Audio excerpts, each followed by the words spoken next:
नमस्कार साथियों, मैं Rajendra Yadav learn and prep Rajasthan के यूट्यूब चैनल पर सभी का हार्दिक स्वागत अभिनंदन करता हूं। दोस्तों, आज हमारा तीसरा दिन है करंट अफेयर का। बहुत ही शानदार आपके सामने क्लास है। एक बार मुझे कमेंट करके बता दीजिए मेरी आवाज़ एंड वीडियो आपके सामने क्लियर है या नहीं है। जल्दी से कमेंट करिए।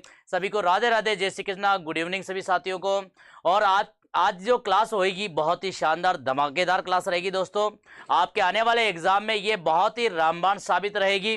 सभी दोस्तों का स्वागत अभिनंदन है।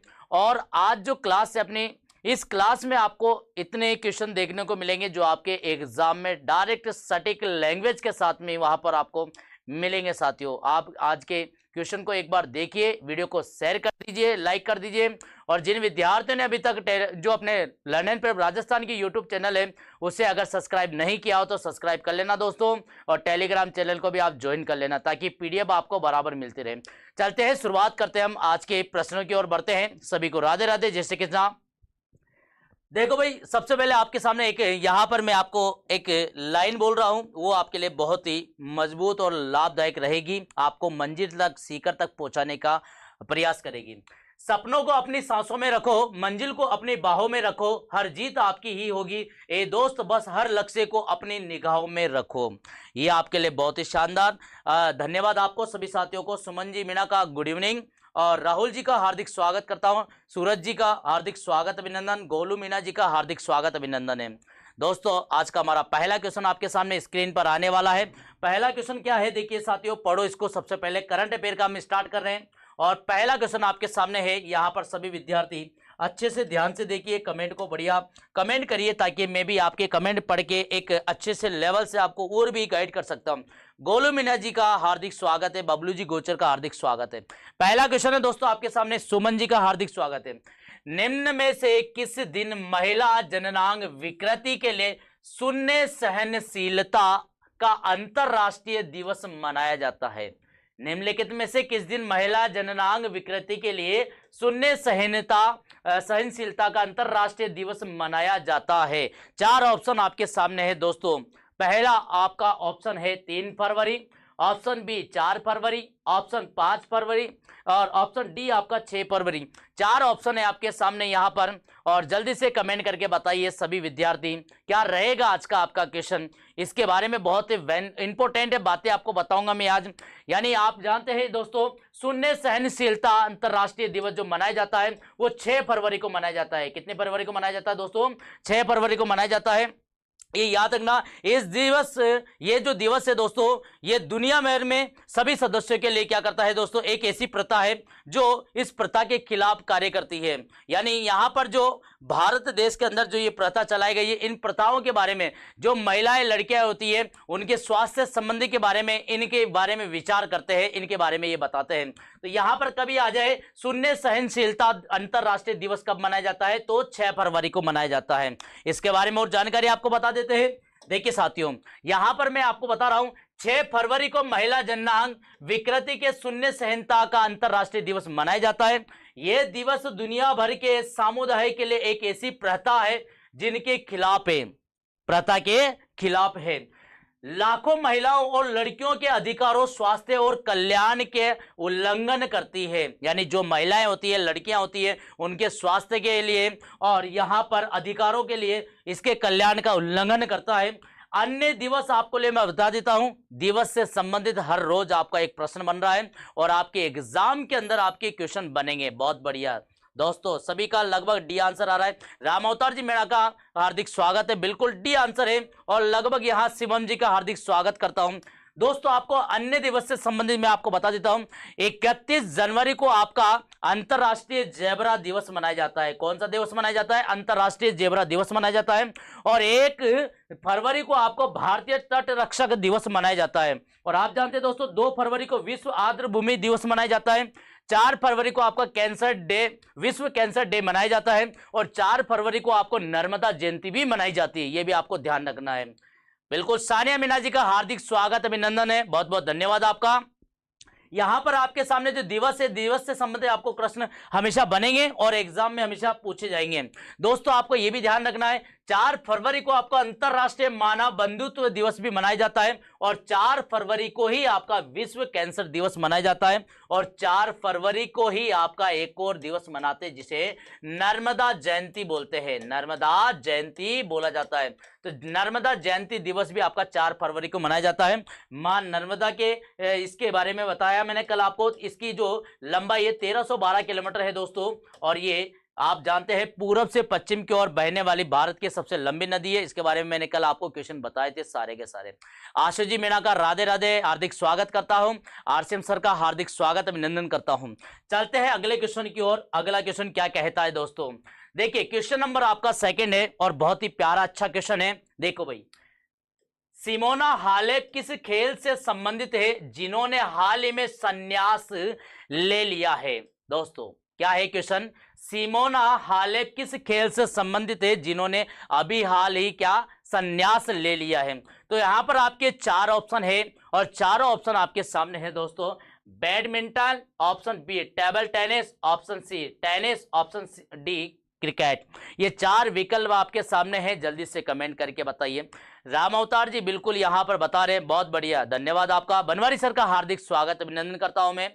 और सभी विद्यार्थी एक बार वीडियो को लाइक कर देना, शेयर कर देना, और जिन विद्यार्थियों ने अभी तक लर्न एंड प्रेप राजस्थान के यूट्यूब चैनल को ज्वाइन नहीं किया हो, सब्सक्राइब नहीं किया हो, एक बार आप सब्सक्राइब कर लेना ताकि आपको नोटिफिकेशन रेगुलर मिलेगा और आपकी रेगुलर क्लास आपकी करंट अफेयर की होती है।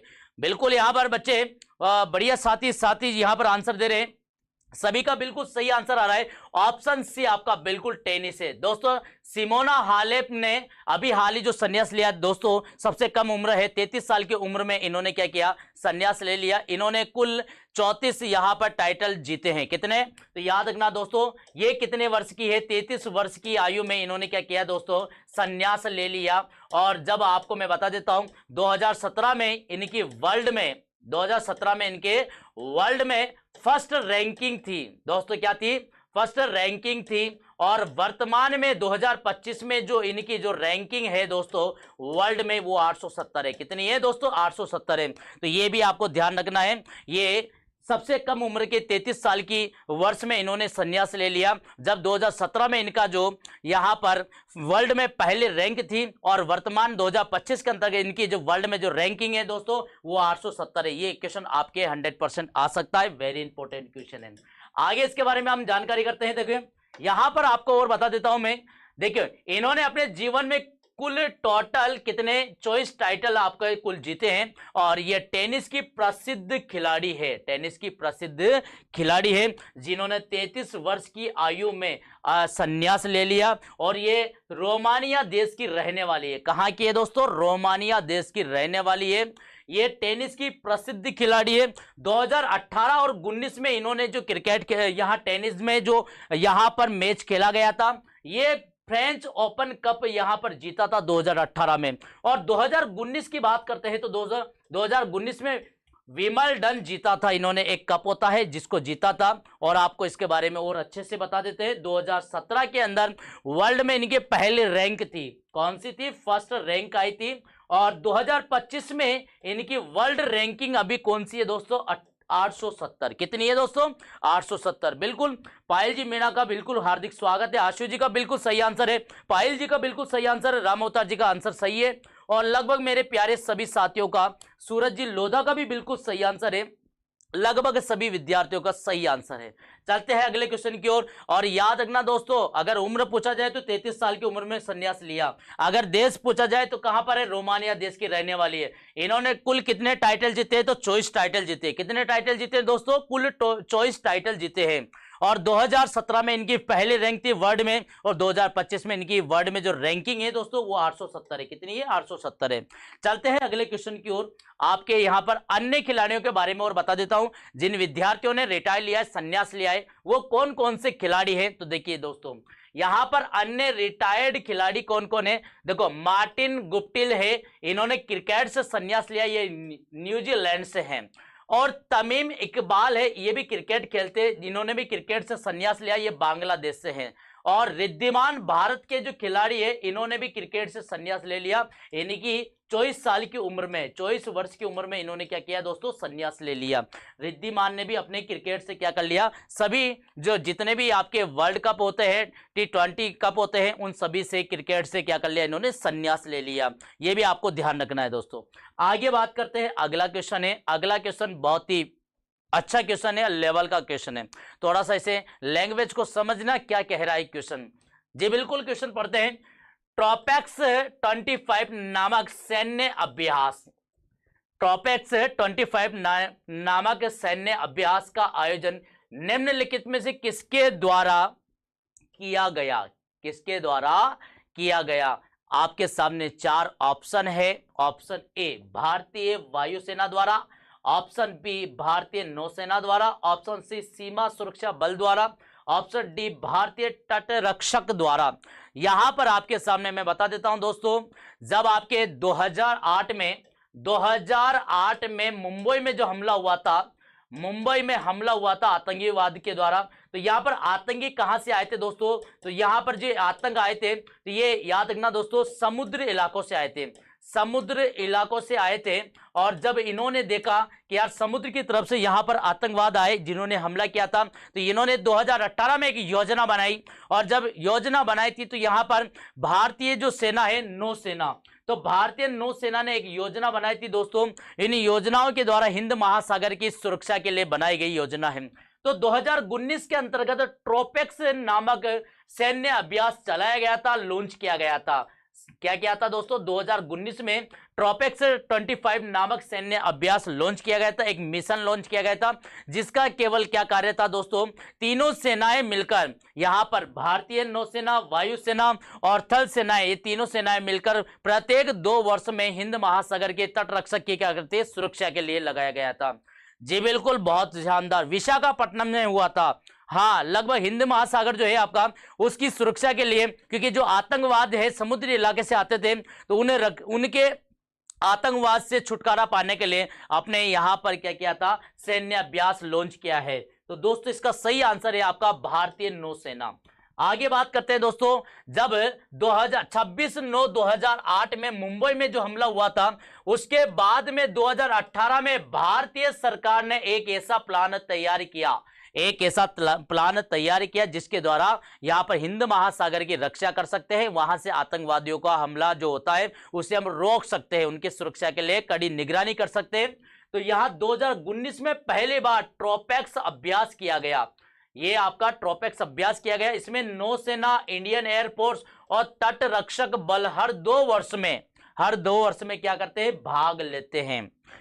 भारतीय नौसेनाओं ने ट्रोपेक्स 25 नामक सैन्य अभ्यास हिंद महासागर की सुरक्षा के लिए तैनात किया गया, हिंद महासागर की सुरक्षा के लिए क्या किया गया था, तैनात किया गया था। जी बिल्कुल, सूरज जी का भी आंसर है, मनीषा जी मीणा का भी बिल्कुल सही आंसर है, पायल जी मीणा का हार्दिक स्वागत और अभिनंदन है, इनका भी बिल्कुल करेक्ट आंसर है। और जो मेरे प्यारे साथी है जो लगातार कमेंट कर रहे हैं, उनसे एक बार निवेदन करता हूं, क्लास को एक बार शेयर कर देना और वीडियो को लाइक कर देना। ये आपको थोड़ा सा ध्यान रखिए दोस्तों, आपके कमेंट के द्वारा मुझे भी ताकत मिलती है और एक हौसला मिलता है दोस्तों। यह हर द्विवर्ष में यानी 2 वर्ष में एक बार अभ्यास सशस्त्र बल किया जाता है, क्योंकि जो सारी सेनाएं होती है, नौसेनाएं होती है, इंडियन एयरफोर्स होता है, तट रक्षक बल होते हैं, ये 2 वर्ष में हर तैनात होते हैं, ये रक्षा करने के लिए, हिंद महासागर के तट में रक्षक करने के लिए यहां पर आते हैं। आगे बात करते हैं अगले क्वेश्चन की ओर, और अगला क्वेश्चन अभी हाल ही आपके सामने आ चुका है स्क्रीन पर, और देखते हैं क्वेश्चन क्या कह रहा है दोस्तों। बात समझ में आ रही है, एक बार कमेंट कर दीजिए, बात समझ में आ रही या नहीं आ रही है, जल्दी से कमेंट करके बताइए। आपके लिए बहुत अच्छे नए क्वेश्चन लेके आता हूं, लेवल के क्वेश्चन लेके आता हूं, ताकि आपके जीवन में जो भी आप प्रत्येक यहां पर एग्जाम की तैयारी कर रहे हैं, उन विद्यार्थियों के लिए यहां क्वेश्चन देखने को मिलेगा और ये एग्जाम में आपके रामबाण साबित रहेंगे दोस्तों। बिल्कुल, यहां पर रूबी शाक्य हार्दिक स्वागत, नमस्ते आपको, राधे राधे, जय श्री कृष्ण। और देखिए साथियों क्या कह रहा है क्वेश्चन, निम्न में से किसे हाल ही में डोगरी भाषा में साहित्य अकादमी 2024 के लिए पुरस्कार के लिए चुना गया है। यानी निम्नलिखित में से किसे डोगरी भाषा के लिए साहित्य अकादमी 2024 के पुरस्कार के लिए चुना गया? आपके सामने चार ऑप्शन है, चारों ऑप्शन आपके सामने हैं। गगन गिल, ऑप्शन बी ईस्टर्न कीर, ऑप्शन सी चमन अरोड़ा, ऑप्शन डी दिलीप झावेरी। मनीषा जी मीणा का ऑप्शन आपके सामने आया है, डी ऑप्शन है। और यहां पर रामावतार जी का भी डी ऑप्शन आ रहा है और लगभग यहां पर सभी विद्यार्थी डी ऑप्शन की ओर बढ़ रहे हैं। दोस्तों आपको मैं बता देता हूं, गगन गिल है, हिंदी भाषा के लिए जाना जाते हैं, हिंदी भाषा से संबंधित है और इन हिंदी भाषाओं के लिए जाने जाते हैं। ईस्टर्न कीर जो है इंग्लिश भाषा के लिए, इंग्लिश लैंग्वेज के लिए जाने जाते हैं। और चमन अरोड़ा जी है डोगरी भाषा के लिए, डोगरी भाषा के लिए जाने जाते हैं दोस्तों। तो इसका सही आंसर है आपका चमन अरोड़ा। क्या है दोस्तों? इसका सही आंसर है आपका चमन अरोड़ा। यहां पर इसके बारे में जानकारी और बता देते हैं आपको। देखो भाई, मैंने आपको कहा है कि गगन गिल है, हिंदी भाषा से संबंधित है, चमन अरोड़ा जी है, डोगरी भाषा से संबंधित है। और यहां पर इनकी जो रचना है इकहौर अश्वत्थामा, क्या है दोस्तों? इनके रचना का नाम क्या है? इकहौर अश्वत्थामा है। और चमन अरोड़ा को डोगरी भाषा में साहित्य अकादमी 2024 पुरस्कार के लिए चुना गया है। इस समय संविधान में 22 भाषाएं, कितनी भाषाएं दोस्तों? इस समय संविधान में 22 भाषाएं हैं और 92 संविधान संशोधन हमारी भाषाओं से क्या है? जुड़ा हुआ है। यानी संविधान में 92, जो आप जानते हैं 92 संविधान संशोधन में हमारी भाषाओं से क्या है? जुड़ा हुआ है। चार भाषा है जो अंतिम में जोड़ी गई है। कौन कौन सी है दोस्तों? याद रखना, डोगरी, मैथिली, संताली और बोडो, ये चार भाषा हैं, इनमें अंत में जोड़ी गई है। इन 22 भाषाओं में अंत में क्या है? जोड़ी गई है। तो बिल्कुल सही आंसर है आपका सी ऑप्शन और बिल्कुल करेक्ट आपका जो आंसर है चमन अरोड़ा जी है और इन्होंने डोगरी भाषा में अपना क्या किया? पुरस्कार प्राप्त किया दोस्तों। आगे बात करते हैं पांचवा क्वेश्चन। और क्या कहता है क्वेश्चन? आपने देखा होगा, बिल्कुल लेटेस्ट क्वेश्चन है ये। क्वेश्चन आपने पहले कहीं देखा भी होगा, सुना भी होगा, लेकिन इस क्वेश्चन के लिए अभी हाल ही एयरलाइंस ने भी फ्री सुविधा है। जो अपने घरेलू कार्य के अनुसार जो एयरलाइंस है, इन्हें हवाई जहाज की सेवाएं करने वाले जो व्यक्ति है, जो इसके अंदर बैठने वाले व्यक्ति हैं, उनके लिए बिल्कुल वाईफाई सुविधा चालू कर दी गई है। तो इसके लिए क्वेश्चन बना है, व्हाट्सएप के माध्यम से सरकारी सेवाएं शुरू करने वाला दुनिया का पहला राज्य कौन बन गया? व्हाट्सएप के माध्यम से सरकारी सेवाएं शुरू करने वाला दुनिया का पहला राज्य कौन बन गया? चार ऑप्शन है दोस्तों। पहला ऑप्शन है आपके सामने Andhra Pradesh, option B Haryana, option C है ओडिशा, ऑप्शन डी है उत्तराखंड। जल्दी से कमेंट करके बताइए। लगभग प्यारे विद्यार्थी यहां पर आंसर दे रहे हैं। जोड़ी थी सर, बिल्कुल हाँ। यहां पर जेपी जी का हार्दिक स्वागत, अभिनंदन करता हूं और बहुत बहुत धन्यवाद सर आपको।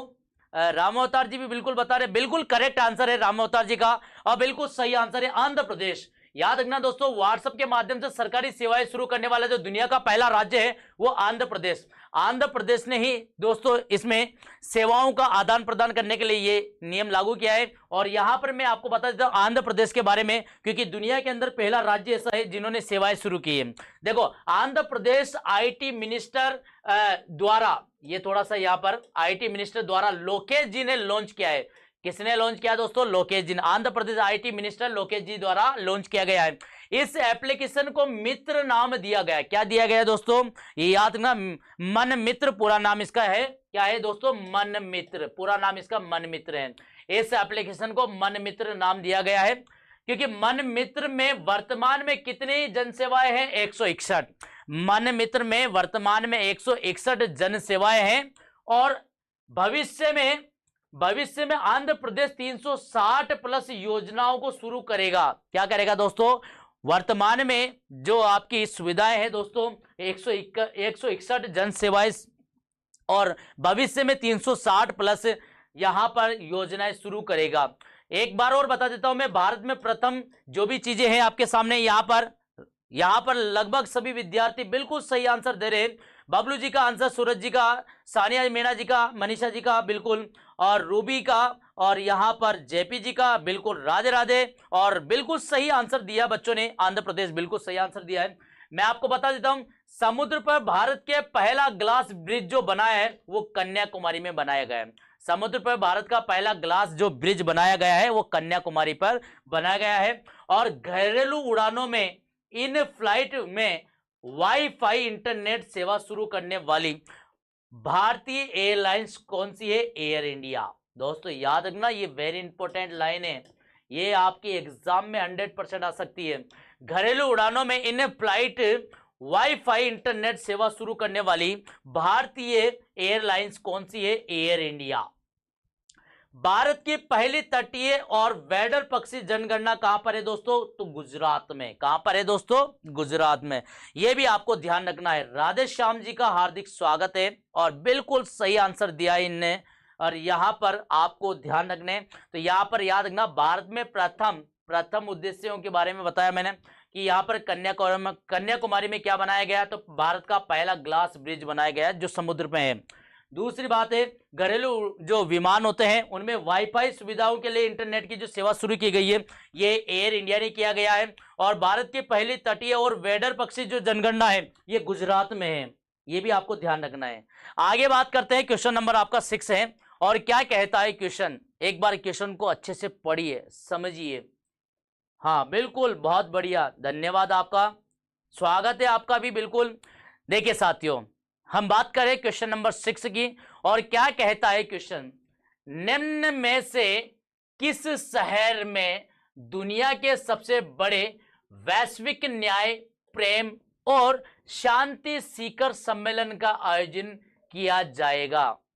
निम्नलिखित में से किस शहर में दुनिया के सबसे बड़े वैश्विक न्याय, प्रेम और शांति शिखर सम्मेलन का आयोजन किया जाएगा? ऑप्शन 4 है आपके, बिल्कुल आपके सामने, New Delhi, option B Paris, option C Dubai और ऑप्शन डी न्यूयॉर्क। तो यहां पर आपके ऑप्शन 4 आए हैं। यहां पर राम अवतार जी मीणा डी ऑप्शन की ओर जा रहे हैं, पवन जी मीणा बी ऑप्शन की ओर चल रहे हैं और राम अवतार जी लगातार आपके कमेंट कर रहे हैं। बिल्कुल आपका बिल्कुल आंसर दिया है दुबई और यहां पर सही आंसर है, बिल्कुल करेक्ट आंसर है दोस्तों दुबई। यानी दुबई, यानी भारत के अंदर बात कर रहे हैं हम सीधा, तो सम्मेलन अभी शांति शिखर सम्मेलन पहले हुआ था, अभी दुनिया के अंदर बात कर रहे हैं हम सीधा, विश्व की बात कर रहे हैं। तो यहाँ पर जो दुनिया का सबसे बड़ा जो वैश्विक जो शांति शिखर सम्मेलन है वो दुबई में यहाँ पर आयोजन किया जा रहा है। तो यहाँ पर आपको बात बता देते हैं कि दुनिया का सबसे बड़ा जो सम्मेलन है ये शिखर सम्मेलन है जो दुबई में किया जा रहा है और इस सम्मेलन में 200 से अधिक देश भाग लेंगे। कितने देश लेंगे दोस्तों? यहाँ पर दुनिया का सबसे बड़ा शिखर सम्मेलन किया जा रहा है दुबई में और इस दुबई में आप जानते हैं सम्मेलन के अंदर 200 से अधिक देश भाग ले रहे हैं, ये भी आपको ध्यान रखना है दोस्तों। और शांति शिखर सम्मेलन दुबई में कितनी तारीख को है दोस्तों? 12 से 13 अप्रैल, 12 और 13 अप्रैल को 2025 में दुबई में आयोजित किया जाएगा। 12 और 13 अप्रैल को दुबई में आयोजित किया जाएगा 2025 में। दुबई में आयोजित होने वाले वैश्विक न्याय शिखर सम्मेलन में 2800 शांति सैनिक और नोबेल पुरस्कार भाग लेंगे। कितने लेंगे दोस्तों? 2800 शांति सैनिक और नोबेल पुरस्कार लेंगे, ये भी आपको ध्यान रखना है। इस सम्मेलन का आयोजन IS पीस कीपर मूवमेंट द्वारा किया जाएगा, ये आपको ध्यान रखना है। जी बिल्कुल आपका सही आंसर है और लगभग सभी प्यारे स्टूडेंटों का यहाँ पर आंसर आ रहे हैं, कमेंट भी लगातार आ रहे हैं। हम उम्मीद करते हैं कि कभी भी अगर क्वेश्चन बन जाए कि दुनिया का सबसे बड़ा शांति शिखर सम्मेलन कहां पर आयोजित होगा, तो दुबई में आयोजित होगा। दुबई में 2025 में 2 दिन के लिए आयोजित होगा, 12 और 13 अप्रैल। कितने? 12 और 13 अप्रैल को ये आयोजित होगा, याद रखना दोस्तों। अगला क्वेश्चन आपके सामने है। अगले क्वेश्चन को पढ़ने से पहले हम बात कर लेते हैं अन्य सम्मेलन की जो आयोजित होने वाले हैं। कहां पर आयोजित होंगे ये शांति शिखर सम्मेलन? तो मैं बता देता हूं, 31वां राष्ट्रीय छात्र विज्ञान कांग्रेस का आयोजन जो सम्मेलन होगा वो कहां पर होगा? मध्य प्रदेश में। कौन सा होगा दोस्तों? 31वां राष्ट्रीय छात्र विज्ञान कांग्रेस का शिखर सम्मेलन होगा, ये आपका मध्य प्रदेश में होगा। 18वां प्रवासी भारतीय दिवस सम्मेलन 2025 में कहां पर होगा दोस्तों? भुवनेश्वर में। कहां पर होगा? भुवनेश्वर में होगा। अगला अगर बात करेंगे, विश्व तेलुगु सम्मेलन कहां पर आयोजित होगा? आंध्र प्रदेश में होगा। ये कौन सा स्थान है? राजा महदेवरम, ये आंध्र प्रदेश में पड़ता है, जहां पर आपका सम्मेलन होगा। अगला, भारतीय जल कार्य संघ का 57वां वार्षिक सम्मेलन रायपुर में होगा। कहां पर होगा दोस्तों? रायपुर में होगा। और ये भी आपको ध्यान रखना है, फ्यूचर मिनरल्स फोरम जो 2025 का सम्मेलन है, ये कहां पर होगा? रियाद में होगा। कहां पर होगा दोस्तों? रियाद में होगा। ये भी आपको ध्यान रखना है। तो ये यहां पर जो होने वाली जो शिखर सम्मेलन है, शांति शिखर सम्मेलन, ये आपको मैंने इसी प्रकार से आपको बता दिया क्रमवाइज। हम बात करते हैं अगले क्वेश्चन की, और अगला क्वेश्चन आपके सामने है। क्वेश्चन को पढ़िए, और जब तक मैं आपके कमेंट को पढ़ लेता हूं दोस्तों।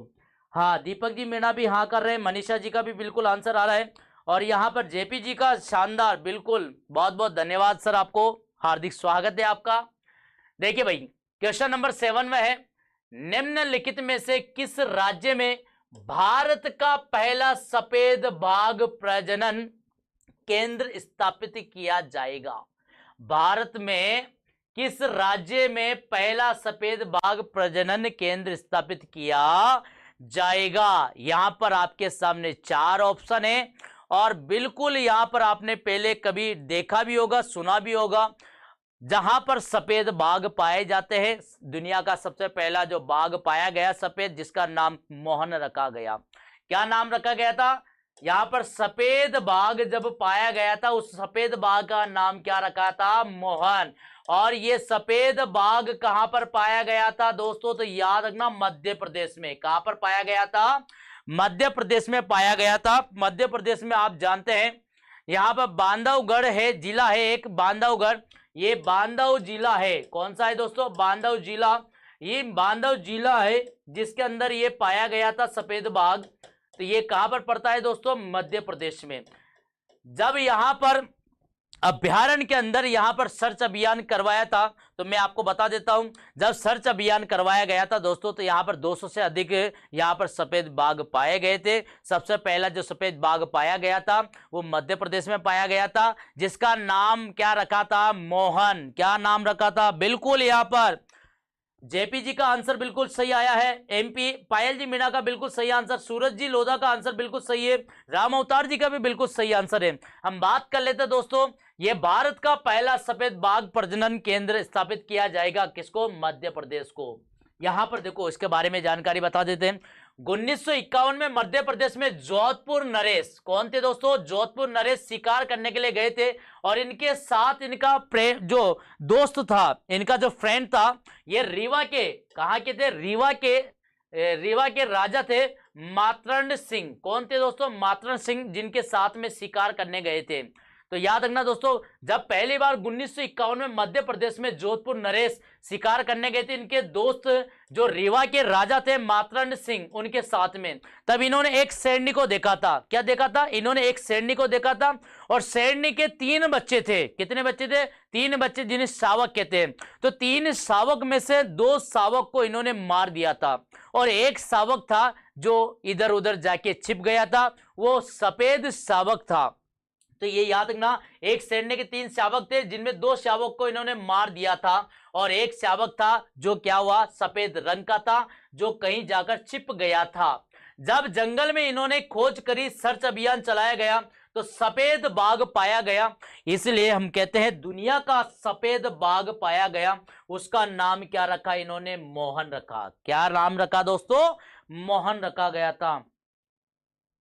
हाँ बिल्कुल, मध्य प्रदेश को टाइगर स्टेट कहा जाता है, और भारत के सर्वाधिक बाघ एमपी में पाए जाते हैं 645। बिल्कुल, इसलिए हम कहते हैं कि दुनिया का सबसे पहला जो सफेद बाघ पाया गया था, मध्य प्रदेश में पाया गया था। ये भी आपको ध्यान रखना है। आगे चलते हम बात करते हैं, और लगभग ये सारे क्वेश्चन आपके सामने समाप्त हो चुके हैं, और जो क्वेश्चन है आपके रेगुलर क्वेश्चन यहाँ पर आपको देखने को मिल रहे साथियों। तो ये करंट अफेयर की क्लास आपके रेगुलर रहती है, और यहाँ पर आपको एक से बढ़कर एक क्वेश्चन देखने को मिलते हैं। सभी साथियों का हार्दिक स्वागत, अभिनंदन करता हूं। और जिन विद्यार्थियों ने अभी तक भी हमारे चैनल को सब्सक्राइब नहीं किया हो, तो चैनल को सब्सक्राइब कर लेना। और जो विद्यार्थी ऑफलाइन बैच में पढ़ना चाहता है, हमारे दिए गए कोचिंग का पता है दोस्तों, यहाँ पर केशवपुरा में अमर पंजाबी ढाबे के पास में है learn and prep coaching classes. ये दोस्तों यहाँ पर आप आकर पढ़ सकते हैं ऑफलाइन बैच में आराम से। सेपरेट स्पेशल बैच आपको मिलेगा साथियों। तो हम उम्मीद करते हैं जो क्वेश्चन आज आपको पढ़ाएं एक बार इन्हें आप जरूर रिपीट कर लेना और वीडियो को लाइक कर देना, शेयर कर देना और अपने दोस्तों को भी ये बता देना रेगुलर आपके यहाँ पर क्लास होती है, ताकि वो भी बच्चे पढ़ सकते हैं, आसानी से क्वेश्चन को कवर कर सकते हैं। और आपके लिए यहाँ पर आज के लिए जो भी क्लास है ये आपकी शानदार क्लास रहेगी। धन्यवाद साथियों आपको।